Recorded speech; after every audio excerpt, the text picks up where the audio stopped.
To get something you never had, you have to do something you never did. Les Brown's a motivational speaker. He made an analogy about this. He says, imagine you're on your deathbed, and standing around your deathbed are the ghosts representing your unfulfilled potential. The ghost of the ideas you never acted on. The ghost of the talents you didn't use. And they're standing around your bed, angry, disappointed, and upset. They say, we came to you because you could have brought us to life, they say. And now we have to go to the grave together. So I ask you today, how many ghosts are going to be around your bed when your time comes? Put God first. Put God first in everything you do. Everything that you think you see in me, everything that I've accomplished, everything that you think I have, and I have a few things, everything that I have is by the grace of God. 40 years ago, March 27th, 1975, it was 40 years ago, just this past March, I was flunking out of college. I had a 1.7 grade point average. I was sitting in my mother's beauty parlor, and I'm looking in the mirror, and I see behind me this woman under the dryer. Every time I looked up, she was looking at me, just looking me in the eye. I didn't know who she was, and I said, she said, somebody give me a pen, give me a pencil, I have a prophecy. March 27, 1975, she said, boy, you are gonna travel the world and speak to millions of people. Now, mind you, I flunked out of college. I'm thinking about joining the army. I didn't know what I was gonna do, and she's telling me I'm gonna travel the world and speak to millions of people. Well, I have traveled the world, and I have spoke to millions of people. But that's not the most important thing, the success that I had. The most important thing is that what she taught me and what she told me that day has stayed with me since. I've been protected. I've been directed. I've been corrected. I've kept God in my life, and it's kept me humble. I didn't always stick with him, but he always stuck with me. So stick with him in everything you do. If you think you want to do what you think I've done, then do what I've done and stick with God. Fail big. That's right. Fail big. Today is the beginning of the rest of your life, and it can be very frightening. It's a new world out there. It's a mean world out there, and you only live once. So do what you feel passionate about. Take chances professionally.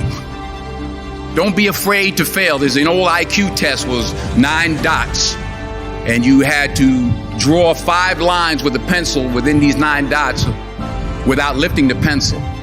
The only way to do it was to go outside the box. So don't be afraid to go outside the box. Don't be afraid to think outside the box. Don't be afraid to fail big, to dream big. But remember, dreams without goals are just dreams, and they ultimately fuel disappointment. So have dreams, but have goals. Life goals, yearly goals, monthly goals, daily goals. I try to give myself a goal every day. Sometimes it's just to not curse somebody out. Simple goals, but have goals. And understand that to achieve these goals, you must apply discipline and consistency. In order to achieve your goals, you must apply discipline, which you have already done, and consistency every day, not just on Tuesday and miss a few days. You have to work at it every day. You have to plan every day. You've heard the saying, we don't plan to fail, we fail to plan. Hard work works. Working really hard is what successful people do. And in this text, tweet, twerk world that you've grown up in, remember, just because you're doing a lot more doesn't mean you're getting a lot more done. Remember that. Just because you're doing a lot more doesn't mean you're getting a lot more done.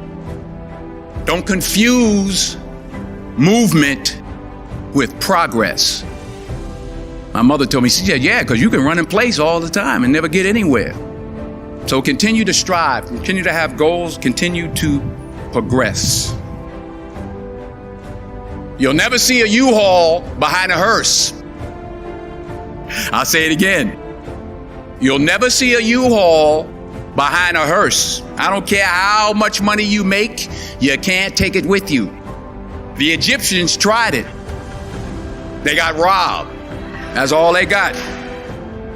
You can't take it with you. And it's not how much you have. It's what you do with what you have. We all have different talents. Some of you will be doctors, some lawyers, some scientists, some educators, some nurses. The most selfish thing you can do in this world is help someone else. Why is it selfish? Because the gratification, the goodness that comes to you, the good feeling that I get from helping others, nothing's better than that. Well, one or two things, but nothing's better than that. Not jewelry, not big house I have, not the cars, but it's the joy. That's where the joy is in helping others. That's where the success is in helping others.